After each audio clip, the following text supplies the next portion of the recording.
Good evening, good day, salutations, and hello. Welcome to another episode of A24 on the Rocks.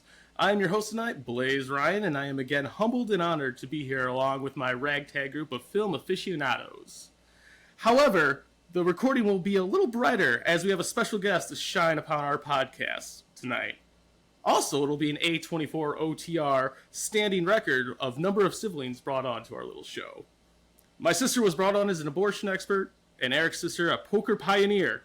Let's find out if our guest is involved in dystopian futures and or hunting humans in order to extend their stay at hotels. Welcome to the show, my brother. Many hamburgers to you, and please introduce yourself. Yes, I'm Blaze's brother, Patrick, and I've been a brother for about 28 years now. What are you drinking? I'm drinking Gatorade. I have a little stomach thing going. Yeah, there's diesel in there. I poured a little diesel. That's what plants crave. Diesel. All right, next up we got... My name is Cole William Whitlaw Gibson, number one redhead on the podcast. Tonight I am drinking an old-fashioned infused Jefferson's Ocean Age. Took it, put it in a bottle with a bunch of weird shit that I bought from a craft store, and turns out it's pretty fucking delicious. So that's what I'm drinking tonight. Up next we got my boy Kevin. Good evening, world. This is Kevin K. Konkonachek, and tonight I am drinking a Bardstown Bourbon Company Origin Series, because bourbon is delicious, as I've said more times than I can count, and it's freaking awesome. So I'm happy to be here, happy to talk about this movie and drink some more bourbon. Next up, we got the Kiskas.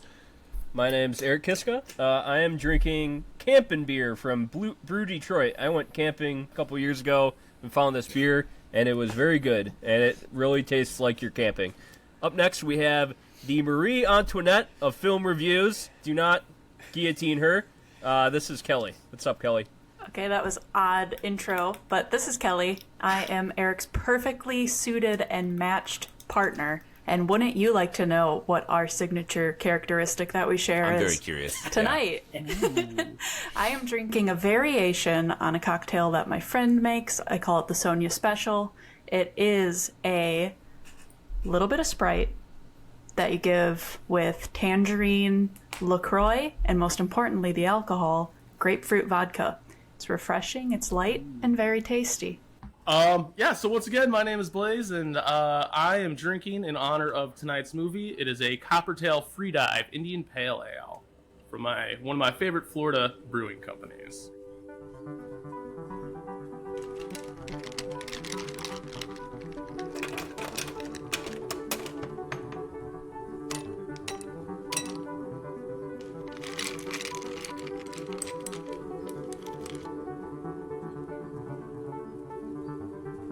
A24 on the rocks. The movie that we are reviewing tonight is called The Lobster. It is a 2015 film from Yorgos Lanthimos. That's very Greek, so I'm not going to try to say that again. Yorgos Lanthimos. Yorgos Lanthimos. Yorgos Lanthimos. He's the former director of Dogtooth and also a movie that we're going to be reviewing in the future, Killing of a Sacred Deer, which is also A24. Again, this movie was released at the 2015 Cannes Film Festival and it actually won the jury prize. It had a budget of $4 million, and it's one of the few movies so far that actually made money. It made $18 million in the box offices. So for a quick elevator pitch of this movie, if you haven't heard of it, why are you watching or listening? But just in case you haven't. In a dystopian future, David, played by Colin Farrell, whose wife has just left him, is sent to a hotel for singles in the country. The strict hotel's rules are meant in a clinical fashion to foster love, as everyone in the society, straight or gay, is paired up romantically. There are harsh punishments for anyone who breaks the rules, and like the others, if David does not find a love within the hotel in 45 days, he will be surgically transformed into an animal of his choice. Patrick, before we start, I would like to ask you what your relation is to film, to A24 film, or The Lobster in general. Do you have a background, anything like that? This is actually the first movie I've ever seen. Oh, wow. That's crazy. Yeah. Are they all like this? I could have sworn I seen you watch all... Happy Gilmore. I've seen movies. That's my relationship. Okay. Fair enough. You've done short films yourself, though, right? Yeah, that's true. So maybe you have a little technical know-how into it. Harkening back to when we did The Tusk, Kelly asked us, what animal would you want to turn into? You could turn into an animal surgically. Let's go back to that, because in this movie, you get to tune yourself into an animal. So, Cole, what animal would you choose if you unfortunately separated from your significant other? I think it would be pretty cool to turn into like an octopus. Cephalopod. Pretty baller. Yeah. Either that or a Highland cow, because those things are fucking amazing and look really cool. But Pacific octopus, the big boy. My opinion on this is pretty straightforward. I think I'd be a bald eagle because A, it's pretty American. B, it's endangered species, so no one's gonna mess with you at all. You get to eat a whole bunch of fish, live in one of the most beautiful places in the entire world, and you partner with your mate for life and have a bunch of cool eaglets. So bald eagle definitely is going to be my choice on that one. Kiskas, I know it's never going to happen, but in a weird parallel universe, what do you guys turn it into once you break up? So I was actually looking into birds first because I'm like, it would be really cool to fly. But then I noticed a lot of birds have very, very short lifespans. I love snowy owls, but their lifespan in the wild is only 10 years. So I'm like, that's a little short for me. So I think I would turn into a gorilla. They have lots of sex. They have harem, and they live 35 to 40 years. And they actually don't really hunt. They are, they just kind of go around eating bananas and bamboo. And they do eat termites too. But, I wouldn't have to move that much, and I would still be really strong. And that would make me happy. Cool. Kelly, have you thought into this at Yes, all? luckily. I just realized that Oh, dang. octopuses only live for 5 years. I'm gonna die. Poor man. Fortunately, Eric and I did talk about this, so I had some time to think. But I already knew I had to be an animal with claws. I feel the most powerful when my nails are long. And I want to be solitary and adapted to all kinds of environments. So I'm going with a jaguar. I want to be able to swim, I want to be able to climb, and I want to hunt. Patrick, you thought about this at all? Yeah, if I were going to be turned into an animal, it would be Blaze Ryan. What kind of animal would Blaze be? No, I don't know. Maybe an African cool swallow. As opposed to a European one, right? I could carry a coconut. Right. Yeah. Go very fast. Very cool. I would be a meerkat just because in The Lion King it seems like Timon had such a good time being a meerkat. So I really feel like, I could get off those vibes pretty well. Plus you get to live in holes, which is pretty cool. Kelly's gonna fucking kill you one day. Maybe. That's her jaguar. She's She's fast gonna enough. come find you. I just found out that bald eagles can live 30 years. That's pretty cool. Okay, so we usually start off the review with opening vibes. I really feel like this movie is open to a lot of interpretation, so I guess soft spoilers ahead, because I really feel like we can't ask any questions without people knowing what this movie's about. I'm talking about the opening scene of the one shot with the woman in her car. Also, fortunately, I had seen this movie once before. I'm a big fan of Killing of a Sacred Deer, which we'll talk about on a later episode. This is my second time seeing The Lobster, so the opening sequence had a different meaning for me than seeing it the first time. Obviously, it opens with a good old bit of animal violence to a donkey who's done nobody any wrong. But if you're watching it the second time, you're going to catch some things like probably why this scene happens. I don't know. It's probably somebody else's first time seeing it. So I think it might be more interesting to hear what they thought on that opening, because I think I might know what happened. Absolutely. So immediately we get that obvious long shot of just 13 seconds, 15 seconds of staring at this woman as she's driving.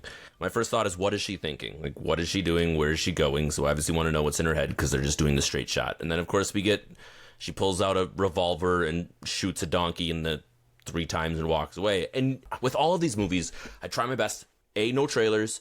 B, no descriptions. I don't want to know anything. I want to go in with a complete, absolute blank slate. So imagine me doing that with this film.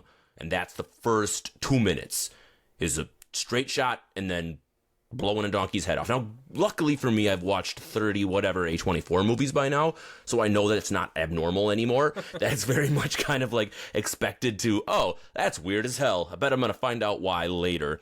And so for me, it was kind of really jarring, but it wasn't like an off-putting start by any stretch. So it was kind of one of those that really set up the absurdity of the rest of the film. So good on the director and writer for making that the first impact for somebody new, putting WTF on their paper within the first 30 seconds. Yeah, this is actually my third time seeing it, and so I kind of just figured out the second time I saw it that it was just a woman probably killing an ex lover, and it's very much there to be a jarring opening to an absurd film, and then we get the Lobster in a big title. And we go right into David's wife telling her she's cheating on him, and we don't even see David's wife at all.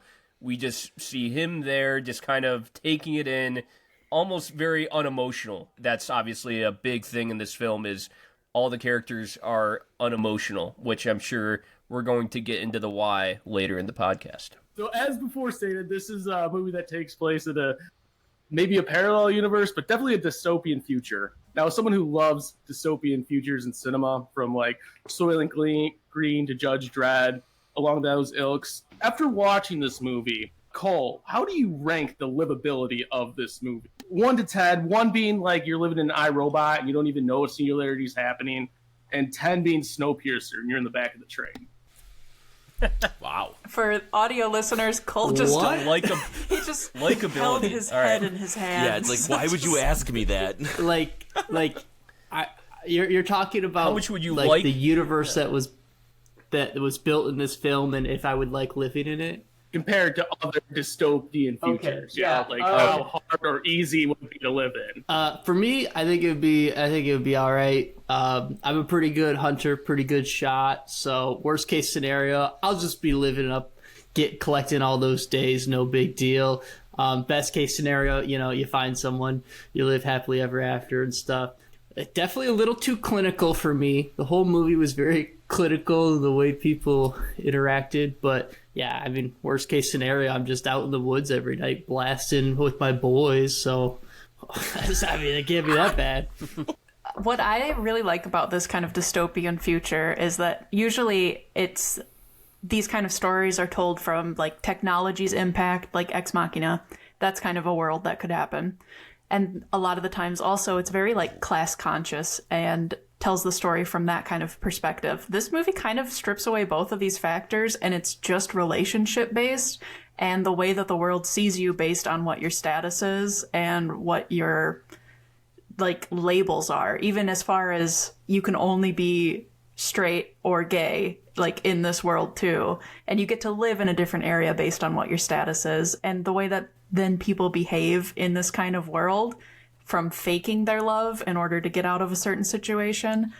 It's a new, like, refreshing kind of dystopia, and then that would be one thing, and then on top of that is the director's choice to have this kind of clinical way of people interacting with each other and deadpan delivery just nonstop throughout the whole entire movie as well. So it's almost two dystopias on top of each other. It could have been one or the other and been a good film, but it's both. So it's a refreshing, like, different. I describe this movie, it's weird, but it's the good weird, and that's like the most obvious way to describe it as just a weird movie. That's perfect that you describe it as two separate dystopian societies, because that's how the movie also sets it up for us too, right? You have a society where couples run the world in the city, and then you have a society where single people or the outcasts lived in the woods. So it also kind of gives us that breakdown too, from a sense of this is what society has now come down to. And to the original question, Blaze, whether or not you think I can live in that dystopian society, I think it would be incredibly difficult. I think that's a very weird, crazy thought that you're second-class citizens if you're single. That's what Kelly said. Is unique, super unique take on it. And you have to think about it, it's like you're getting checked your card, whether or not you're married license. Like, that's bonkers to me, and it's just a really interesting question to ask in general. Like, is that where we're at? And I'm sure that's the whole topic of this entire film. But yeah, I couldn't do it. To answer your question, it would be too wild for me. We live in a society! Oh, no. Yeah, I know. So compared to other dystopian societies like Soylent Green, where you're eating your neighbor that's like secretly plankton, or vice versa, that I think there's a lot worse dystopian futures for as bad as this one seems. Was this shot and the dialogue purposely bad. And when I say bad, I mean it's very minimalistic. The shots are very drab, low-angle shots. The dialogue is almost inhuman. They almost sound alien to each other. What do you guys think the artistic choice was, if there was one, compared to another movie where maybe the camera work was just as bad? Kevin, let's start with you. I think that the choices that they put into the dialogue specifically were incredibly intentional, start to finish across the entire board, from the way that we get the delivery of our hotel management staff to the way we get the delivery of the narrator to the outsiders. Everybody, like you alluded to, had that deadpan, and Eric mentioned it earlier, that the lack of emotion is incredibly evident throughout this entire film. They really want you to focus on the actions, on the intent of why these characters are in their spaces, without using their dialogue to influence their emotions or anything else, especially in the second half of the movie, where the wrong laden type of dialogue, in this circumstance flirting, is punishable by such extreme measures. They really do a great job of making sure that we don't get any rise of emotion, even so much that we get a physical punishment when that happens to our characters. So that's kind of the way that the vibe for the viewer is as well. And I really appreciated that technique because it was so evident. Every turn you had, even from that music scene with the dance, like that's almost where it was so obvious. Like there's zero emotion in that entire dance scene from start to finish across the board. Super intentional, super obvious, and it was pretty unique to watch. Yeah, Eric? So, yeah, Yorgos Lanthimos, this is a common theme in all of his films. He has very unemotional dialogue, and it's usually a film that asks a very broad philosophical question. He wants the audience to focus on the question he's asking, as opposed to the dialogue or emotions that the characters might have. So he always minimizes emotions in films so that the audience can focus on the philosophical question he's asking. And the dialogue, too, one thing I really wanted to point out was the voiceover narration. I'm sure a lot of people noticed how odd that was. And I was kind of reading some stuff into it, and a lot of people come to this conclusion that he was actually mocking voiceover narration the whole film. Rachel Weisz, she's the voiceover narrator, and she plays the lover later in the film. And you can tell she's mocking, or they're mocking voiceover narration, because there will literally be like somebody walks through a door, and then she just goes, "He walks through a door." And really obvious voiceover narration, and it's supposed to be absurd. And that's what Yorgos Lanthimos, a lot of his films are very absurd, and that is why the dialogue is this way. He uses absurdity and also like this unemotional dialogue and almost unemotional acting so that our audience can focus on this broad philosophical question that he is asking. Right. There was literally one scene where the characters said the line, and the narrator said the exact same line right afterwards, and it was so obvious that you're right. It was intentionally put in there for us to be like, "Why the hell would you do that?" Narration. Yeah, that was brilliant. Patrick, what did you think of the cinematography? Do you think it was used in the same way to make us focus on certain things? Like I said, there's a lot of low angles, a lot of long shots, action scenes. There weren't like a lot of shaky camera or anything like that. It was all pretty dull, but at the same time, I think it was very important that it was dull. What do you think? I actually thought it was very well shot and looked very nice. And I thought the shots were more, I don't know, I didn't read it all as them being like boring and drab. I thought they were kind of more like big and expressive almost. Well, there's the hunting scene, the first hunting scene, it kind of reminds you of these like old paintings of like big hunting, like fox hunts with like beagles and like dudes on horses and shit like that. Yeah, I think that the cinematography mirrors almost the music in this film. It's overly dramatic, and you have a lot of these slow motion shots too. And I mean, there are, I think, shots in here that I enjoy just like as a frame. At the same time, I think this is also like his style, where he makes things overly dramatic to kind of juxtapose these very unemotional characters that we get. Yeah, that first hunt scene, you were right. Like that slow-mo, that ridiculousness of the emotion, that was on over the top, but for a good reason. Man, no one was aiming down sights. Just saying. No, they were. Yeah, you're right. You're just kind of dry pulling at that point. Just, yeah. Okay, does anyone, Eric agrees with Patrick. Does anyone agree with me that I felt it was a little underwhelming, but I thought it was on purpose, but obviously, I would say, Okay, I guess. I don't know. I'm kind of in the middle. I liked the cinematography a lot in this film.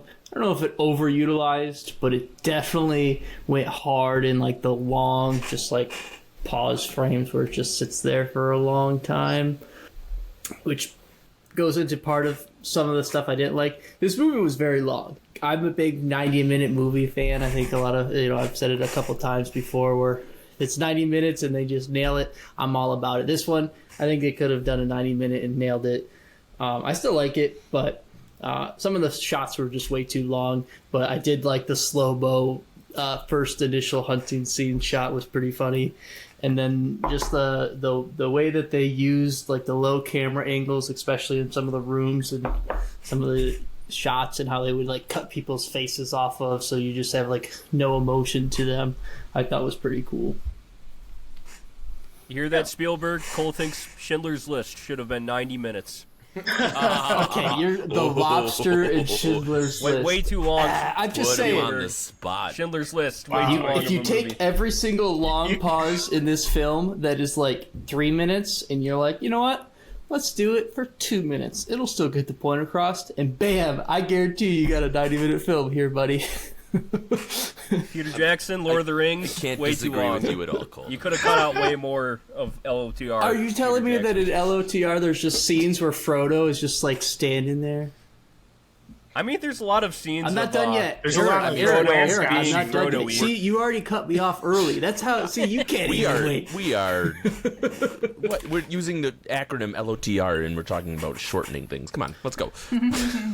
I say A24 OTR. I'll drop in my opinion on the cinematography real quick. Yeah, Yes, please, Kelly, please. To get us back to Or the dialogue. to the lobster, TL, if you may. I will say that I think that there's actually a good variation of different kind of shots. I think there's a lot of close-ups for dialogue. I think that I saw a lot of really far away shots from when they're just even walking the grounds in the hotel. It's almost as if you're on the upper level of the hotel looking down. There's some really dramatic and violent scenes that you see from a distance and up close both.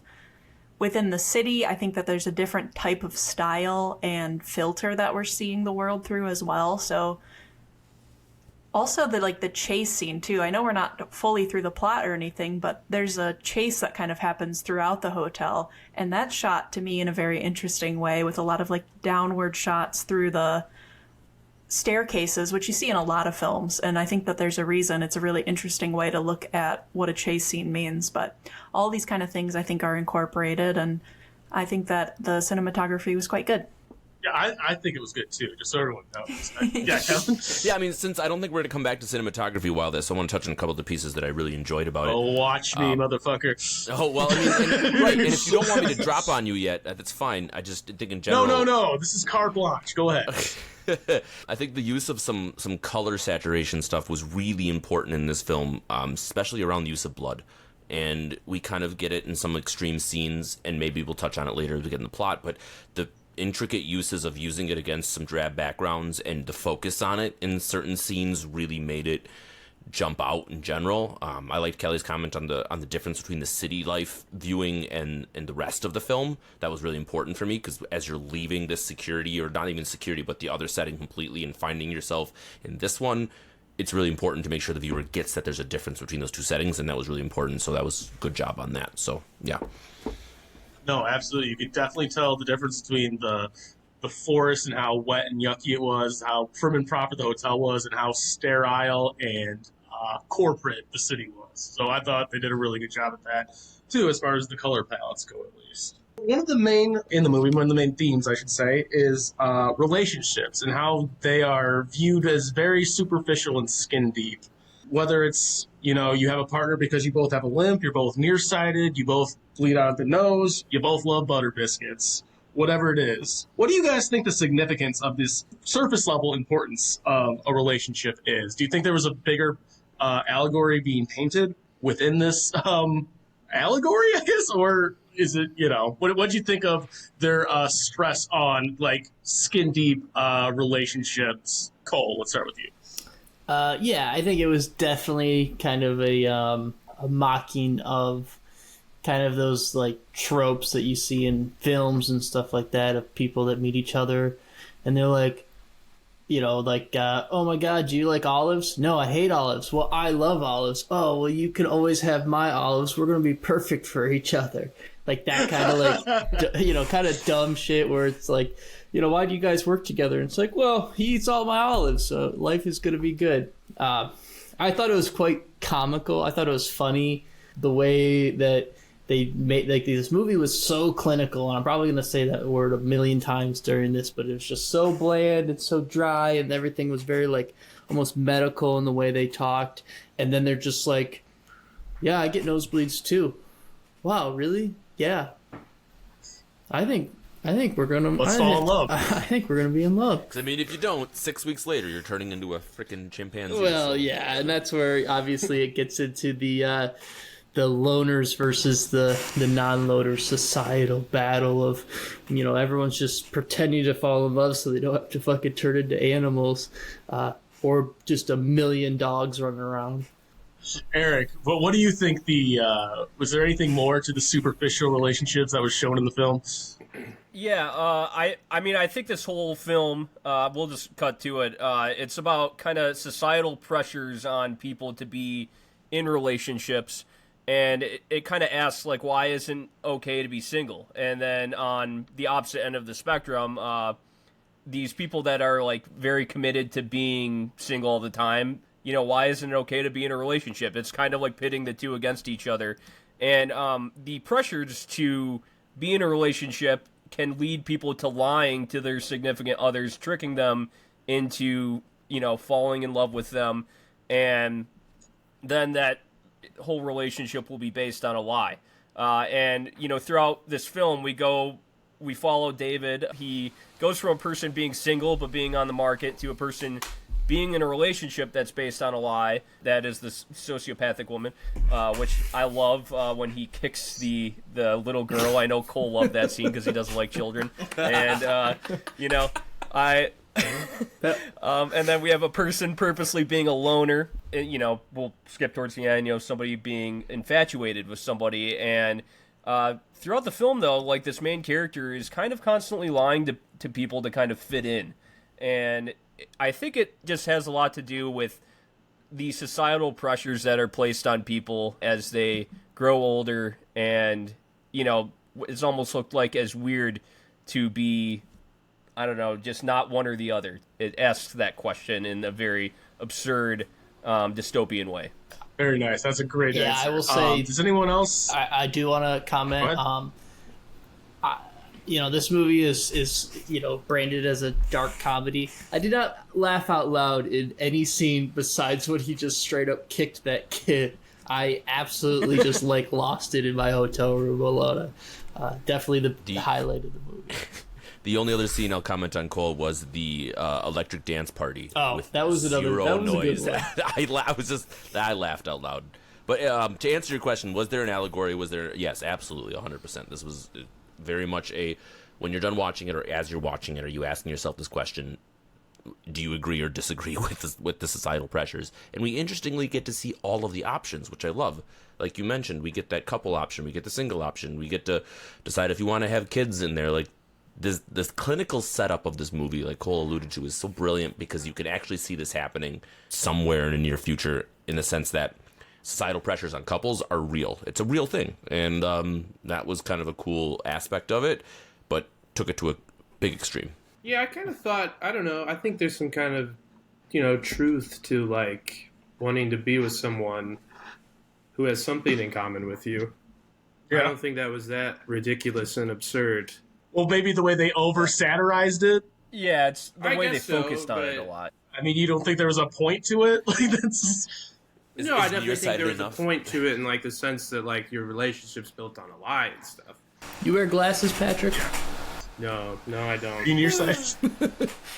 Well, neither do I. I don't believe you. I don't wear glasses either. Although I wholeheartedly agree with Eric's sentiment that I think that's the big broader picture of the pressure of relationships. But I think the reason why they over-satirized that specific part was in society today, if you aren't the same skin color, if you aren't the same religion, if you don't come from the same, background, then it's very hard for you to, come together because of those societal pressures. And I think by saying, oh, I have a limp, oh, I bleed out the nose a lot, I think that's a very simplistic way of saying, oh, I'm Muslim, you're Christian, I'm trans, you're cis. I think that's a very roundabout way of saying that we have to get into these super nuanced details in order to even begin a relationship. Kevin? I think the question that we should ask ourselves, and I'm going to ask you, Blaze, since you're hosting and haven't got to answer yet, is do opposites attract? And if no, are we left with the idea that you have to climb some slim sense of similarity, even if it's something as simple as nearsightedness? Or do you need to have all of these core elements in line before we start a relationship? Because we've all heard that cliche, right? Opposites attract. Well, in this circumstance, we're trying to prove that that's not the case. So, Blaze, what do you think? I think it's a cornucopia. I think opposites do attract, but I also agree that you need to have some commonality. So it really depends where you draw that line. For example, I'm not going to have my girlfriend sit down and watch an NFL game with me, the same way she's not going to make me sit down and watch another documentary about the Queen. But we also have our very specific interests that we have in each other that we grow on with each other. And then we get to the point where, okay, I'll watch this inning of baseball with you, and I'll, watch this documentary about Princess Di, even though I've seen it twice already. It's the beginning of the give and take relationship, but I think those are the best relationships. So you do have to have commonality to start out, but you also need opposites so you can grow as a person yourself. Okay, there's two things that I think that this whole part of the movie brings up for me. One being, it's apparent to us with David being nearsightedness is his trait, and that's who he's looking to find. And it seems to be that that's you have your one trait, and that's who you're going to get matched with. And the very first scene that we even have with David, before you even know that he's talking to his wife or he's finding out it's a cheating scandal, he just asks, does he wear glasses or contacts? So their relationship was just built on the nearsightedness, even 12 years or 11 years and 1 month in. That's as deep as that they get, because society's not safe for you to be a loner, and who wants to be a loner when being a loner means this really equally horrible kind of existence where you're even not allowed to explore what a relationship is.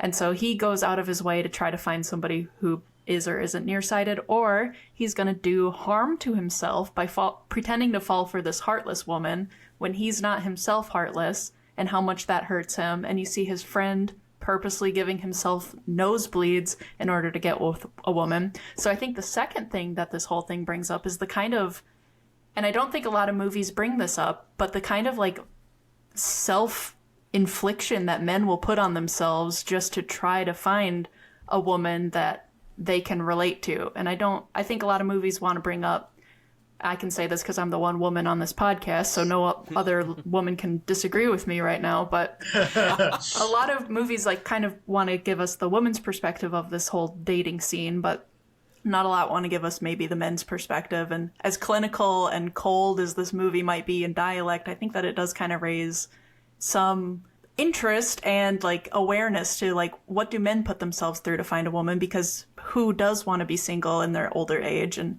if you do, what does that world kind of look like?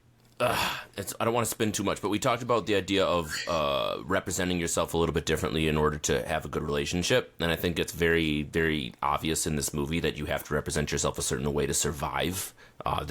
They've put it in 45 days. If you don't find your partner, you're essentially, well, we'll call it death for me. And that's the way I look at it this way. So even right to the first question where he's asked if he's, heterosexual or homosexual, you can see that the effort that he puts into thinking about the answer so that he can survive. What's going to survive or get him in a relationship better? A man or a woman in that circumstance. And that's kind of a clinical look at a relationship too. What do you need personally to advance yourself with that? But that's also looking at it from a selfish aspect. But there's some relationships that are like that too. So we have to explore them all. And I think this movie does a really good job of allowing us to think about that, especially after you finish it. Yeah, I was going to also add on to that scene. We go back to the very start, the straight or gay option, no bisexual options available due to operational problems. You can There's imagine also what those no were. half-size. Yeah, no half-size shoes. So I think it's already right away. It's like we're establishing a society that's very binary. It's either this or that. I think that was definitely a comment on how people don't think that sexuality is a spectrum when it is, because everything in the middle is too confusing for people. I think of almost The Boys when Queen Maeve, she is bisexual, but they say like, hey, Queen Maeve, we're going to say you're a lesbian because it's too confusing to say you're bisexual. We can't market you that way. And that is kind of like the same thing. Well, in this film, it's kind of saying people have the tendency, society does, to think in a binary way when there could be a whole spectrum of options. Oh, absolutely. I think the binary aspect of the film probably has to do a lot more with self-preservation. But yeah, I completely agree with everything you said. It's really cool. I think the big takeaway from this movie is that it leaves a lot of interpretation.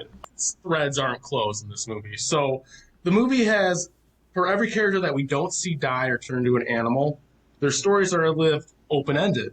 So I'm going to ask as many as I can. What do you think happens to this person? Patrick, I'm going to start with you. What happens to Limp Man? The guy whose mom was the guy a wolf. with the limp. Yeah, on the boat. It seems like he let them live, and he let him live in his own hell instead of killing him, kind of deal. So you think he went through with it and just tried to live a fake perfect life? They don't really tell you what happens to the whole hotel situation after, right? They never really go back to that after the whole the manager's husband going to kill her and stuff like that. Yeah, I mean, I guess the hotel could have folded, but in maybe a authoritarian government, it probably didn't. They probably just got new people. Well, do they ever get hunted again after that part? It doesn't seem like it. No, but they're still not allowed to go to the city without another person. Unfortunately, we still see one of the charter buses headed towards the hotel. Right. That's near right. the end. Yeah. Oh, yeah. So I guess it carried on. That is society's way. Kelly, what do you think happened to the cold-hearted woman? They said that she was turned into an animal. Do you have a specific animal that you would have... Good question. Yeah, so she's the best, most ruthless hunter every single time that our narrator at the time is talking, which we later find out is the love interest's diary, and then we lose it after the diary's found, and I like that. What's told to us is that every time she had asked David what animal did he turn her into, that he said it's none of her concern. I think that he turns her, and I saw that this was online as well, so I have strengthened my opinion. Multiple people, including myself, think that she gets turned into a rabbit, and because that means that you're just prey, you can't hunt, and then he probably offers that rabbit to the girl later. So it's just a whole thing. But I also kind of think that people don't get turned into animals. I think that they just get killed.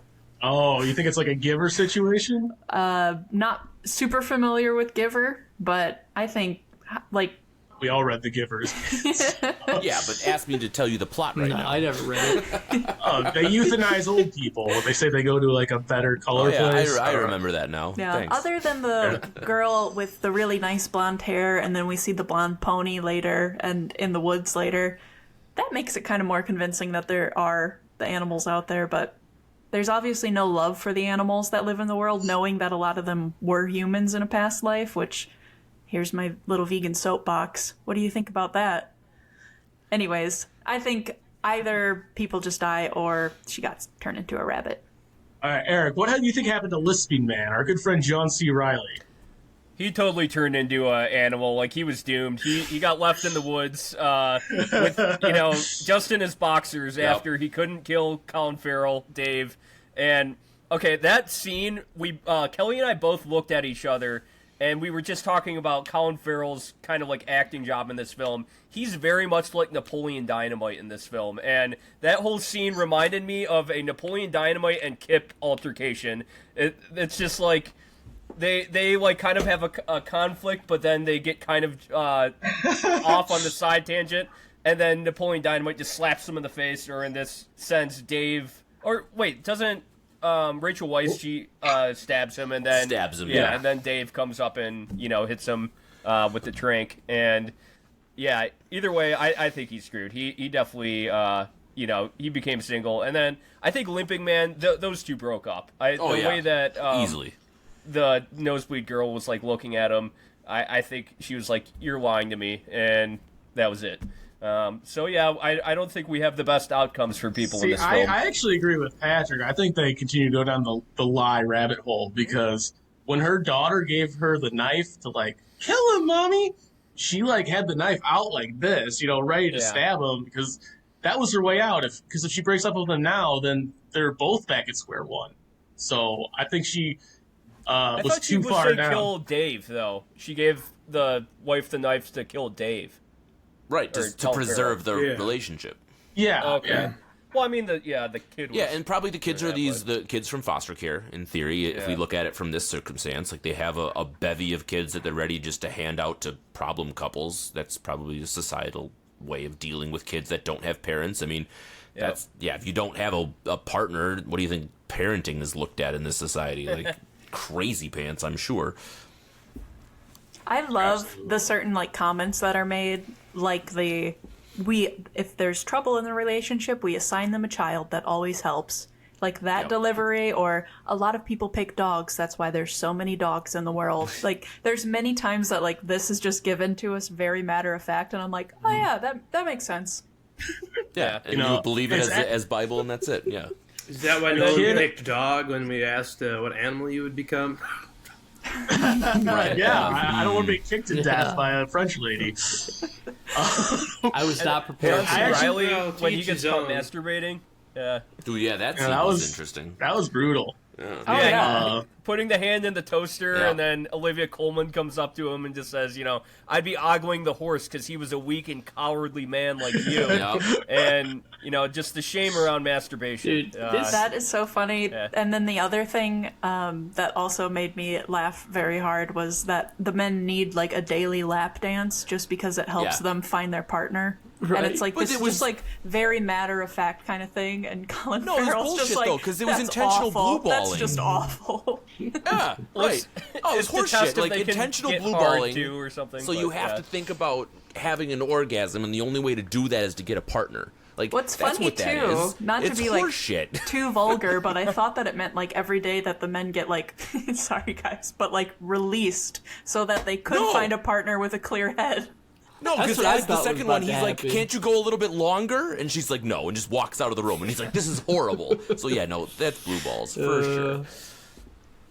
If you guys didn't laugh out loud at that scene, that's like one of the funniest. And she was a spy, man. That's that's a lot of commitment to being a spy. I will say, in this movie, like, when it goes dark, it fucking goes dark. And I was not, like, prepared. I'm watching this film, and the scene where she first like starts beating the short-haired lady just starts beating the shit out of a loner, and then the dog scene, or the hand in the toaster, but the dog scene, I was just like what the fuck is going on? I thought it was a joke, and then you look down and you see her bloody leg, and I'm like, oh well, they just went hard, and then they go even harder, and they're like, we're gonna show you a dead dog now. That was hard. That scene, like you said, Cole, that was hard to watch, man. That dog gore scene, I was like, why would you? It worked, but that was so hard to watch. So. Blaze, not to spin you too far away, but I hope you're gonna ask someone also what happens to the Butter Biscuits lady, because she clearly survived her attempt. Oh yeah. Oh, yes. Yeah. Well, Butter Biscuits everywhere. Blanked that out of my mind because that was terrible. Kevin, yes. What do you think happened to the surviving loner leader guy? I guess the rest of the loners, to be honest, but like the guy who David accused of being short-sighted. Nothing. He became the next leader of the Outsiders once redhead lady got her face eaten off by dogs. So he just became the next leader. That was the natural progression. Did you not think she was the cruel hand of the loners, though?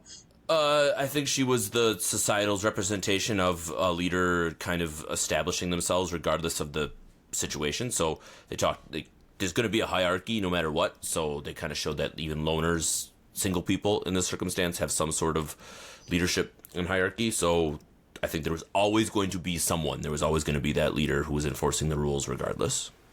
She was Joe Rogan. And then Cole, Kelly, thanks for burying the lead. What do you think happened to Biscuit Lady? Biscuit Lady. Again, that was another hard scene to watch because it was just way too long, and just hearing her like scream out in pain as you know, blood starts to pool up.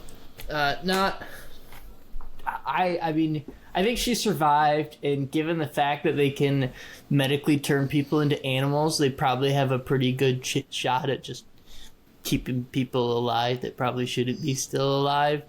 She definitely got turned into an animal. I think she was the peacock that we later see in the film. So she wanted to be beautiful and people to adore her and talk to her and look at her, so she probably turned herself into the peacock. That's my guess. That's cool. I like that. I like that a lot. Can I give my quick interpretation of Biscuit Lady on the bus? Yes. Yes. Oh, the bus scene? Absolutely, yes. Bus scene is phenomenal. It has the narration that Eric talked about that mocks the dialogue that we just heard, like, one for one. But the way that she just offers up this information about herself pretty explicitly, I saw that this movie came out not long after Tinder came out. And I think that that might be part of what the thing that is trying to be said is. It's like, on Tinder, is that not how maybe you introduce yourself pretty early on or out of desperation if you only have a few days left to be single? That was a whole kind of thing that I just found it fascinating. And the way that he still has 45 Kevin days. met his wife on Tinder. Damn straight I did. Okay, not everybody, but certain people. I was gonna say, hold your horses here, Imagine Kelly. if you can only be on Tinder for 45 days and then snap, you're an animal. And then, like, so I talked about how, like, men hurt people, themselves, right? So I talked about that kind of perspective of it. And then she and also our beautiful, like, blonde-haired woman are kind of the women's perspective of blonde-haired lady is, like, literally, I'm not even, like, up for this. She's just out of it. She doesn't even try, as far as we ever see. She has a best friend who she clearly does not have respect for in the end. And then we have Butter Biscuit Lady, who's like, I am desperate beyond desperate. I will just say what I think needs to be said in order to find a partner. So I think that that's more of our women's perspective of living in this kind of world. Yeah. And I mean, so the moral of the story is, even if you're willing to do anal, it doesn't mean true love. I mean, that's what Biscuit. I mean, that's what we learned from Biscuit. Those two girls, unless that's your shared characteristic. Yeah. Those two girls were absolutely in love all the way their entire life and never admitted it to each other. And then they both turned into animals because they just weren't admitted. Like, why would write a story about not having prom dates and then being there for each other? Like, that was clearly set up to be like, Yeah, I thought the bond you need to lady admit was that you're interested in the other sex, otherwise you're going to end up turning into a pony. So go with your instincts, I think is what that was trying to say. Yeah. Spicy conversation. So, a lot of this shit we've already touched base on, so we're going to kind of run through the last of my questions. What do you think the way certain punishments, i.e. the red kiss and digging your own grave, symbolize to you in the real world? What does that mean as part of the loners, their punishments? Patrick? Those people just kind of reminded me of people who hate Valentine's Day on Facebook. That's what I thought of those people. All right. People who celebrate, like, Palentine's Day, and we all know the type. Does anyone agree with Patrick? No, I do agree. And I think it's also just like when there's a resistance movement to any kind of oppressive system, it becomes just as violent, if not more. And I think that that might be part of the thing that they're trying to say. Yeah, like maybe like the incel community or something like that, a little bit. Right. You get to masturbate whenever you want, which is pretty cool, I guess. And it's a very strange society, and that's when, like, I don't know, the movie, like, gets really long in certain places, so I wonder if that was, like, intentional. 90 minutes. But what do you guys think of the digging your own grave thing? Is that, like, I'm independent, I don't need no man sort of thing, or... For me, I think that was the reality that they know that your decisions matter. So if you have digging your own grave, you know that the next decision that you make, regardless, it's you have already planned out. So if you make the decision to have sexual relations or to flirt or to do anything that, since you've already established yourself as single, you know that these are likely the repercussions. Or the same idea as if you get caught during the hunt, this is likely the same thing. So establishing that this is going to be your permanent choice. If you decide to be a single person or a loner, this is it until death. And in order to do that, you dig your grave in order to symbolize that this is the decision that you have made for life. Similar to what you would do if you were in a partnership, make the decision for life. So they're just kind of making that make, again, the allegory on these are the decisions and the permanency of what you decide in a societal place with relationships. Yeah. No, it's insane that... Patrick, go ahead. I was going to say, I think going back to what I said about how these people are kind of like these, like, I hate Valentine's people. You know, those people are always saying, like, I was born alone and I will die alone. like people like that are just like, very militant about being unlovable. You know? Yeah, well, absolutely. And I think it's like, it's kind of funny how it's the reverse of, well, not the reverse, but it's the same side of a different coin. Mm-hmm. And the fact that, you know, Eric alluded to that, how binary the hotel was. You know, you can only be gay or straight, you can only do this or that. In this loner society, it's kind of the same way. You know, you hunt by yourself, you dance by yourself, you can talk to people, you can't flirt. Like, it's very rigid binary rules. So I think that's a very interesting contrast. Cole? Yeah, and you know, the two kind of sides of the coin for this situation reminds me a lot of the people that base their whole persona or personality around either being in a relationship or like anti-relationship, right? Like you have a lot of people who their personality is their partner, and that's like they are just, that's their whole thing is being in a relationship. And then you got the other people who are just like, I'll never be in a relationship, I don't ever want to be a part of it. People who are in relationships are fucking morons. And there wasn't a, you know, in this world or this society, there isn't that middle ground that I believe our poor little lobster man was trying to find. I wonder if it also has anything to do with religion and all. Like, you know, I'm sure. Brothers and sisters. I'm sure there's a lot. Well, you know, based off of the Amazon 1-star reviews, a lot of people believe that it was some felony religious reality is what someone described this as. So I was I gonna could say, see that. It almost gave me like Handmaid's Tale dystopian society future, you know, because you're forced to, you know, go into a relationship or marry somebody. It's different because it's not as extreme as Handmaid's Tale. I still see the very strict dystopian society that Handmaid's Tale has. And yeah, I definitely think the part of society that's more Christian would be the one that's forcing you into a relationship, and the loners are kind of the atheists, the Friedrich Nietzsche's of the world, you know, and people being very extreme in one way or the other and not giving any headway to the other is kind of like how our society is right now too. So right, I was going to say, how dystopian is this really at this point? I feel like we really do make a big focus on. Wait, no, we make a major focus on the idea that couples in general, or that love, or that heterosexual even, you know, relationships are the norm, or it's okay. Things are changing. We're moving in progressiveness, obviously, but I think the commentary here truly is that what happens if that's all that's valued, right? If that's the decision that is being made, that, you know, being a couple is the viable way and anybody else is the dregs of society. I think we see it in commercials, we see it in movies, we see it in just the general aspect of our daily lives. It's still you're intended, quote unquote, to be in a relationship, and that's society's expectations, and I think that's very clear that this is what they wanted us to see. Well, this movie was filmed in Ireland, and you know, you do have the troubles in Northern Ireland about the Catholic and the Protestants, so maybe this is just what it's like over there. They're just right. We're just hitting all the bases tonight. I think there's a different Colin Farrell movie that touches on that even deeper. Might be recent. Can't think of the name. Yeah, I wonder what that is. Oh, Lord. I don't want to be your friend anymore. All right. I don't watch enough movies. Now we did a really good job on this, so I'm gonna breeze past this question. This movie could be and flows between a black comedy, a love story, and a postmodern horror, more specifically a synthetic horror. Do the tones that constantly shift help or hurt the movie? Now, we've already talked about all the really black, dark comedy. You guys cringed during the Biscuit Ladies attempted suicide, I was kind of laughing just because of his act he was putting on. But everything else, Cole said it, I think, directly. He said the parts that were actually dark were really, really dark.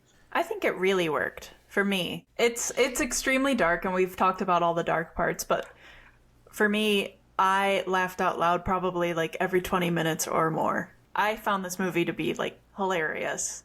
But also, Eric's kind of brought up, our director always asks us in his movies, I haven't seen Dogtooth, but he asks like the big philosophical questions, which I think you can tell just based on us discussing it and not even getting through the whole entire movie and what the ending could mean. And I'm sure we're going to get there as well. But with all of this incorporated into it, without ever being told by the actors it's time to laugh, I laugh at it. It's just the commentary on it and the delivery choice of it. It hits me right in the funny bone. Like, this is the kind of stuff that I think is really funny.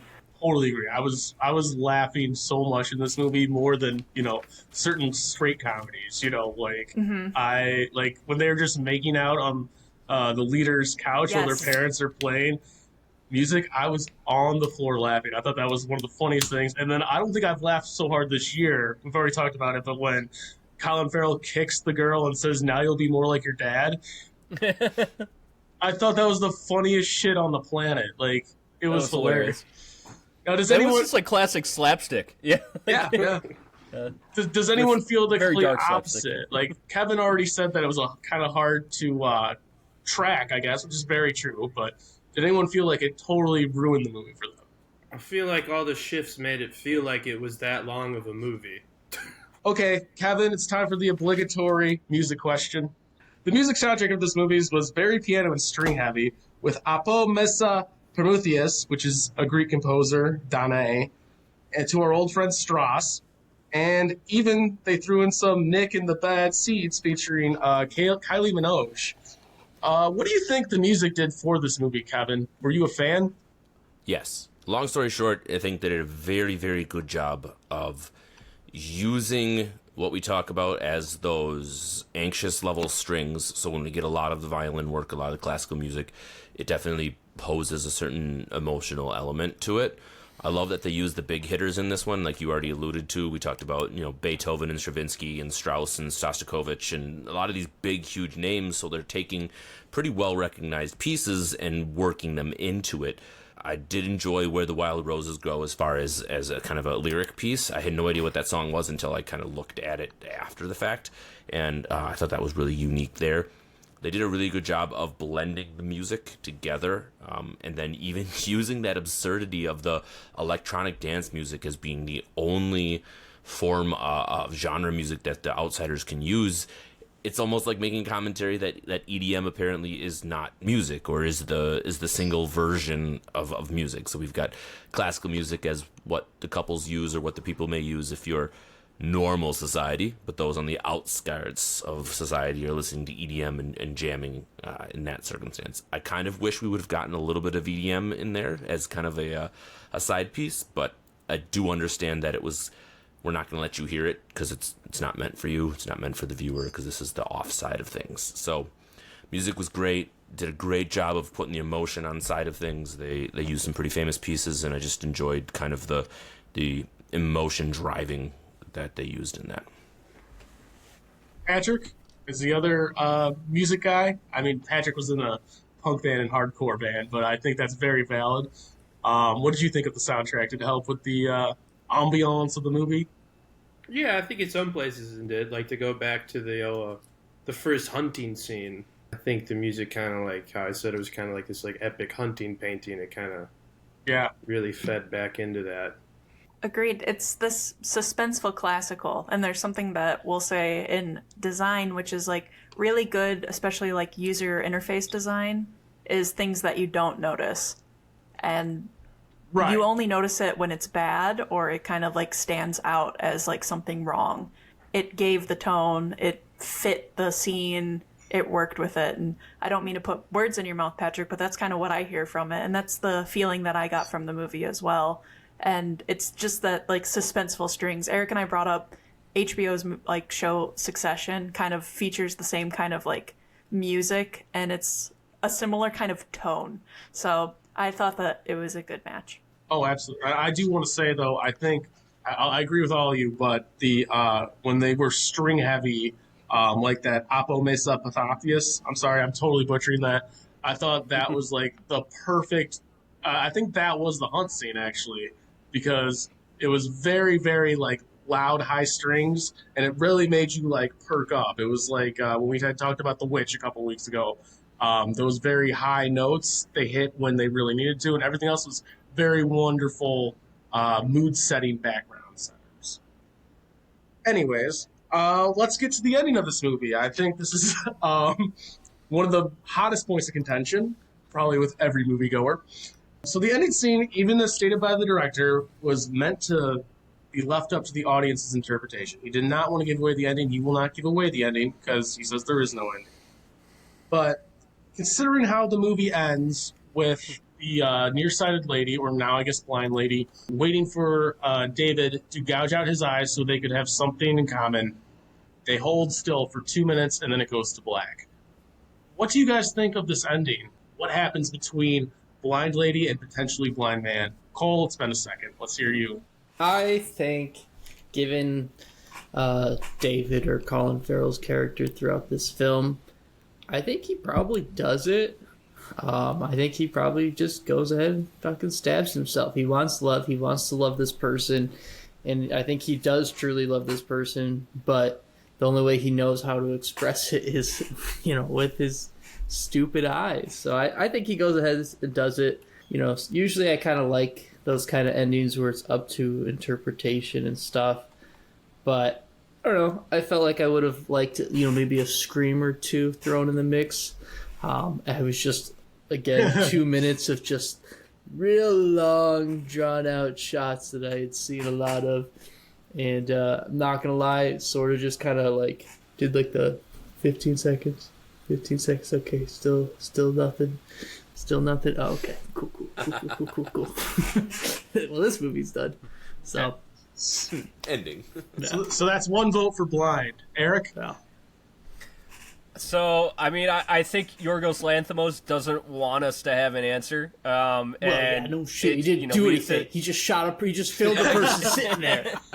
No shit. So, this goes back to the whole question that I think is posed is the ending is asking is this love or infatuation? This relationship between these two people. We can ask that about all, physical relationships. Is it love or just infatuation that could eventually run its course? Which I believe in love. That's why I married Kelly over here. But either way, it's asking, can he make a sacrifice that he would live with for the rest of his life to be with this person? That is something that love would do. You would make a sacrifice to be with somebody. But if he was only physically infatuated with her, then he would choose to not blind himself, as he wouldn't choose to make a sacrifice to be with her. That's if you're just physically infatuated with somebody, you probably wouldn't. Well, actually, no. There's been a lot of people that have done much worse things for sex. But anyway, I think when his significant other, isn't the same physically anymore, that's when he probably asks himself, do I still want to be with this person? When this person is physically changing, am I still going to love them? That is when you commit to a lifetime partnership, you are going to think, when we're in our old age, am I still going to love this person for who they are and everything? And that is what that last scene, I think, is a little microcosm of, is do I love her to the point where, she's blind and different from me, but I'm going to make the choice to continue to be with her. And so we don't know. I think that's what the director is asking, is this just love or infatuation? Can this person make a sacrifice, or are they just in it for the physical infatuation, and now that she's blind, his feelings have changed? I'm going to believe that he does love her. I'm going to go with the happy ending because I am a little bit of an optimist in the end when it comes to these matters. And so I'm going to believe that he did blind himself. And it probably took a little bit to do it because we were sitting with Rachel Weisz there for a good minute or so. But I think he did. Kevin? I am also going to jump on the happy ending train on this one for a couple different reasons. I think Gouging your eyes out is the happy ending. Yeah. Okay. Yeah, honestly. Oedipus Rex, baby. David throughout the film kind of shows that he doesn't have a lot of time for people who are lying or faking their emotions in general, right? He goes out of his way to make sure that he's assigned to that yacht to go make sure that Limp Man doesn't get away with lying to his future prospective person. I think that he takes some time to really think about what he's going to do after that last round of, what was the game called? Touch, guess, think, win. So after that last round where he had to kind of think after the tennis ball was correctly identified as a kiwi, whether or not he was going to be the seeing eye dog, we'll say it, for his partner in that circumstance. And he made the decision to do it. He made the decision to take out the leader of the resistance, to go and run and to put her there, to take the stake. Yeah, he just did all of the things that he went through to ensure that relationship was important to him. And it could have been self-preservation, but I honestly truly want to think that was how he found that love and that acceptance, and that he was going to do whatever it was. Because at the end of the day, if he didn't, he could have walked out there and lied and said, "Yes, honey, I blinded myself. Let's go." And that could have been a viable option, because she never would have known the difference otherwise. But then he would have been just like everybody else, and that's not the option. So I do think that he blinded himself in the end and was with his love. All right, Patrick, are you going to tip the boat to the blind side? I think he didn't, because I feel like that director definitely would have showed us him doing it if he did it. Considering all the other stuff they did show in that showed movie. a dead dog. Yeah. So you think he copped out? I don't know. If he's not going to tell me, I'm not going to waste my time trying to figure it out. Hell yeah. That's fair. Fuck that guy. Stupid director wants me Golly. to think. I've already been there with agree. The Sopranos. Yes, Sopranos. I am both. I'm a blend of both Kevin and Patrick. So I think that one interpretation is that you kind of hear water sounds at the end of these 2 minutes that you're sitting with our love interest, which kind of ascribes to he went back and became a lobster or something. But I don't believe that. I also don't think that he blinded himself, because I agree that our director would show it, because there's been no shyness to show these kind of things. And I, when watching this, was kind of confused, because after she goes blind, it seems like he cares about her less. It seems like his interest is a lot less, but I think, while I'm reflecting on it, that it's just his, disassociation, disinterest in this, world that he lives in. And I think that he did find, finally, some variation of actual true love for him, where he's like, even though we don't have this one characteristic in common anymore, I still very deeply care for this woman, and I'm gonna risk it all to get us out of here together. And I think that he doesn't blind himself, but probably just pretends that he did, and comes back because he can protect the two of them with his eyesight, and maybe he can pretend to the world that he's blind, and he probably tells her the truth about it because she isn't afraid of telling him the truth about it, though she tries to lie first. So I choose to believe that he didn't blind himself, but he will pretend he did for the world, and that they found true love together. We got that crazy scene where he tried to prove that one guy was not nearsighted or was nearsighted with the contacts, and that scene was he truly was jealous that there was somebody else giving her rabbits. And Yeah. that was true emotion. That was actually how he felt.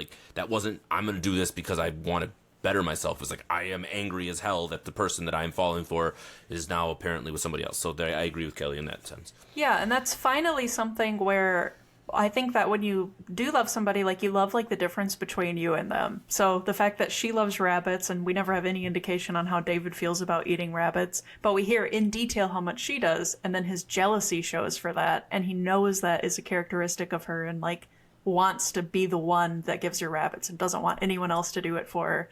Because love is also a form of just possessiveness in a good way, though. I think that kind of ascribes to the fact that there is something actually true behind there that's different from every other relationship that the hotel tries to put together. I almost think that those 2 days he wasn't disinterested. I think he was pondering, like, what can I do now? Like, I think he was angry that she was blind, and he was pondering how can we live together forever? And he was alone. Before this is what we were planning on. He was probably alone, right? So he was Yeah. weighing being with this person, regardless if she's blind, or being alone again in the woods. And he clearly decided that was more important. And he tries to ask her other things that like might be his characteristic. Do you speak German? Do you play piano? No. Right, yeah. No. Yes, I forgot about that scene. He goes through all of those things like I'm listing and like holding on to something, whether this is right or not for me to do. Oh, good call. Yes, but he's also been known to be a proven liar. Relatively, she's not that into him. When she finds out that she's blind, she says, "Why didn't you blind him?" And she was for self-preservation. And I really want to bring this home because this is something that I didn't realize, because the first time I saw the movie, I didn't see it all the way through. But when the final credits end, you hear Black Ocean, as if maybe he decided to stay single and turn into a lobster, because he did not want to handle the responsibilities of what it takes to be with a blind person, especially given his predicament. But, like I said, it's all up for interpretation. I think it's awesome. I think we all have valid ideas. And whatever we want to say is the end of the movie can be the end of the movie because the director didn't tell us what it was. So, Is being blind a black ocean? It could be, but I think the lobster is a big part of it. Like, lobsters live in the ocean. Well, And I think that sounds there. I think he goes blind because he also the loves end of the swimming. movie is black. That's good. Oh, yeah, that must be it. Yeah. Whoa. Yeah. Holy shit. All right, guys. Any final thoughts? Any final sentiments? I loved that the hotel propaganda shows that were put on the stage gave cliche, cringy prom aesthetic. Mm-hmm. I just wanted to touch on that. I did love that. What is I really everyone's- like that song. What is everyone's definable feature? Ooh, What's yeah. that? What is everybody's definable feature? That's a great question. Not prepared to answer. Cole, you go first. Yeah. Yeah, I was going to say. I'm Cole, a great you- audio editor. All right, go ahead, please. You better be after tonight. Yeah. Yeah. I know mine. What's yours, please? Although, I have a brown. Defining that's... No, I can't do I that. have a brown streak in my eye. That's kind of like a birthmark, I guess. Yeah, we have to pick it like based on movie terms too. Like, don't try to think about it or go too deep. Be really shallow Blaze, with it. I was Yeah, actually like, no, I'm Yeah, being a show. lobster shallow. Blaze. I was gonna say my eyes because everyone always says my eyes match my hair. And, oh my God, are we we're perfect for each other? Yeah, so I can't fucking answer this awesome. question. I'm not I prepared. guess we're getting so out of the move on. hotel, guys. See? Yeah, see you, fucking losers. The eye boys are going on a yacht. Yeah, but I like All right. music. There you go. Hey, Eric, what's yours? I don't know. Eric, Yeah, can't Eric. answer. What's your definable feature? I said I'm a great audio Oh, editor. that's stupid. Kelly, what's yours? I mean, What, a physical So one? that's the thing then. In this world, Eric and I never find each other because Yeah. that's not me. I'm an animal lover. I love animals. There we go. there Kevin? you go. You find each other now. I've got like a little freckle on on my solar plexus, like right in the middle, right here. Okay, so we got Freckle Guy. It's highly specific. I've got a Tanakh tattoo on my butt cheek. I don't know. My I do definable have a Michigan characteristic tattoo is. also, though. Kevin's rather be got a outside. bad back, so Yeah, I've got a bad back. There you go. Bad back before 40. He got an alien pulled out of yeah. his What about back. you, That Patrick? thing was fucking crazy looking. I'm 30 feet tall. This is I a don't believe podcast, so I no, don't it's believe an audio Patrick's medium, and Patrick's not a a visual pathological one. liar. All right, we figured out his definable feature. Yeah. Are you the trolls that Norwegians talked about in their folklore tales? No, that's Blaze. Actually, yes. That's the animal he'd be turned into. He already said Blaze. It's... Yeah, right. So let's go with ladies first. Let's go with Kelly, and I'll go around the table, I guess. Okay, we've talked a lot, and it's been a long episode, and I feel like I have myself talked a lot on this episode, so I will keep it short. I think that it's pretty apparent that I very much like this movie, and I really love our director's choices. And I know that the most obvious one is the dialect and the delivery, and it's so different from any other movie I've ever seen, and it's so good to me. I love it so much, and I want all movies to be like this, but then it wouldn't be special. But I love that. I love the commentary and the way that it makes you kind of just think about labels. I think that if you are watching this, both times for me watching it, I was married to Eric, so I always watched it as someone who was coupled up. But if I watched it while I was single, I would probably have a different perspective watching it, and I think that that might be who this movie's made for even more. So lots of good things. I talked on a lot of other good things, but the only thing for me is I will agree that I think it's a bit too long. It drags in the second half, especially, and as enthralled as I was for the whole movie, there were parts where I was just like, I get it.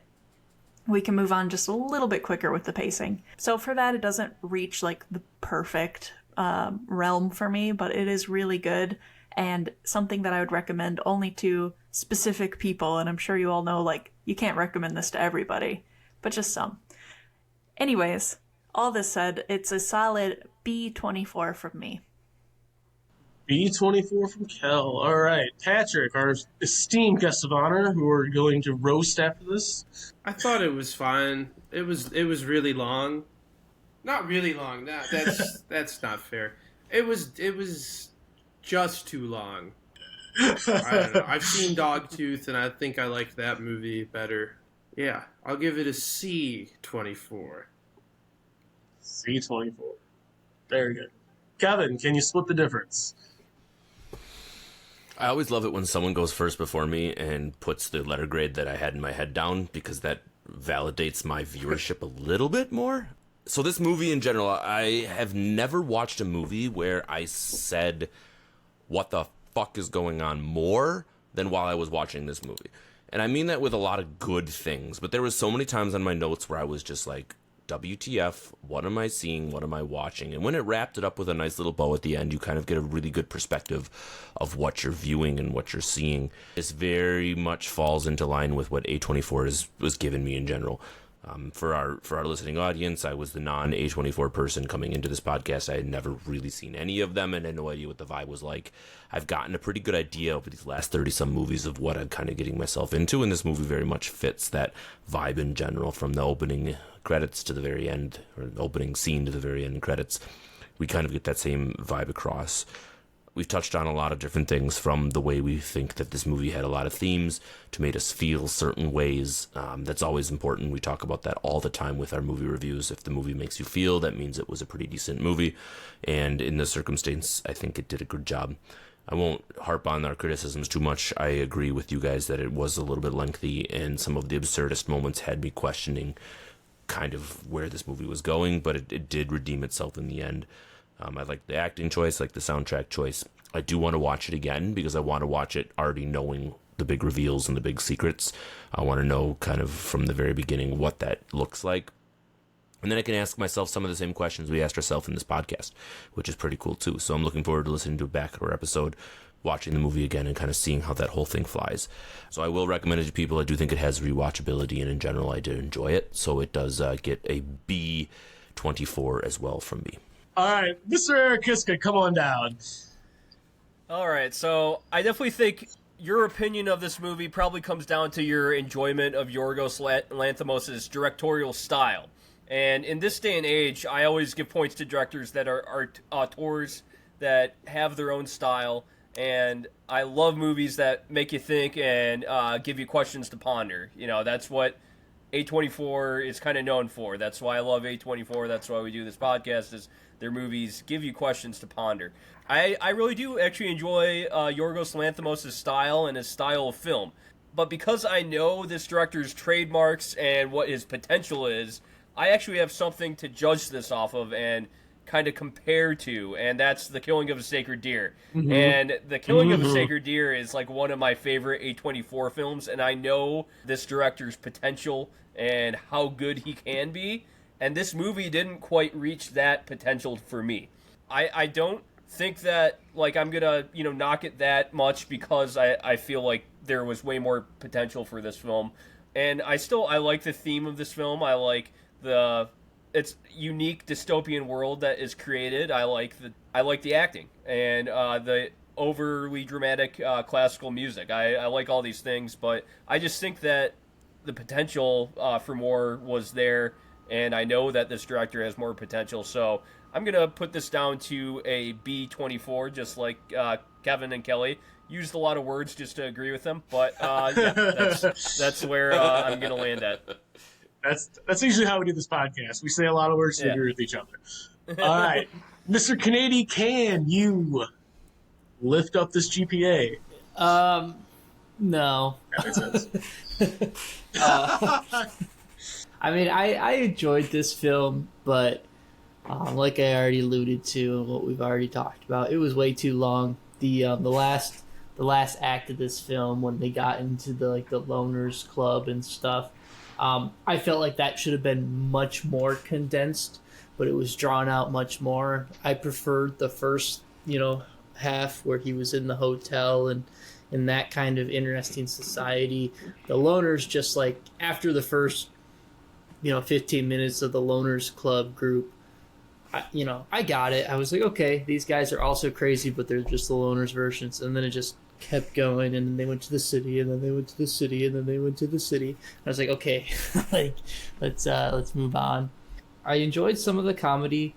I equally loved and hated how they did the dialogue and the how everything was presented. Like, it goes back to that clinical, just how everyone interacted, and I love the world building aspect, but at the same token, I hated it because I would have thought it could have been a more fun or better comedy movie if they were able to do some expressive stuff, or I don't know. It just felt weird sometimes, and then when you throw in some of the really dark stuff with the woman jumping off a building, the dead dog, and all this other stuff, kind of downplayed it. I also don't understand how this movie got made. Like, I've been trying to figure out how this maniac, and I'm glad it got made, but how this maniac went and got funding for this insane concept of a movie by, it's just all around, I don't know how you would pitch this movie. It just doesn't make any sense. It's all wacky. We're going to do a dark comedy. There's going to be dead dogs. People are going to be turning into animals, and it's Irish. Of course, yeah, sure. Here's $4 million. Go make a fucking movie. So, with all that said, I think it's. I gave it a C+24. It's good. It's not great. I'd recommend it to some. I definitely am glad I watched it. It's been on my list, but it's not one that I'm gonna go back and want to rewatch a bunch of times. I am excited for Sacred Deer, Killing of the Sacred Deer, and I do like this director's style, and I like some of the stuff he's done. I would just hope, maybe he can clean it up on the next go around with the Sacred Deer. Wonderful. My thoughts on this movie are very complicated, much like all of yours. I feel like everyone has very, not different takes, but also very different takes. I really love dystopian movies. Like I said, Snowpiercer is one of my favorite movies, Soylent Green, RoboCop, but the cool thing about dystopian movies is, what do you like about them? So, one, Kelly said it earlier, it's very different from any other, premise for a dystopian future. Number two is that it was a coherent story in the first half, and then it kind of wasn't. But I think the messaging was there the entire runtime. This movie made me laugh, it made me cry, it made me cringe, but, I really like this movie, and my biggest hindrance for this movie is, like Eric said, I know what Killing of the Sacred Deer is, and how wonderful that movie is. Very hard for me to grade against that movie when I know I'm going to grade that higher. This movie isn't for everyone. I do think anyone that likes absurdist takes on very broad philosophical views, I think it's the perfect movie for you. But at the same time, I'd be wary to recommend it to my grandma, because she'd probably turn it off in the first 20 minutes because she doesn't get it. So I'm going to give this a B-24, and it probably deserves a lot higher because of how hard I laughed and everything like that. But at the end of the day, that's the best I can give it because there is a ceiling on this movie, but I loved every second of it, and I think I'm going to watch it again sometime in the future. So, that being said, thank you all for being here. Patrick, thank you so much. Your 10K is in Venmo right now, so if you don't get it, it got declined. But please, if you liked it, rate, subscribe, 5 stars. Does anyone know what the next episode's going to be? It is De Palma, where we will also have another guest, my coworker Ray Neiman, who really enjoys Brian De Palma, who has directed Scarface, Carlito's Way, and a few other. He's an auteur director himself. Perfect. Well, I'm looking forward to seeing all you guys then. And until then, thank you so much. Okay, Beer bye. here, Jake. See you later, everybody. Have a good Thanks night. for Many listening. hamburgers to you once Many again. hamburgers to you. Holy shit.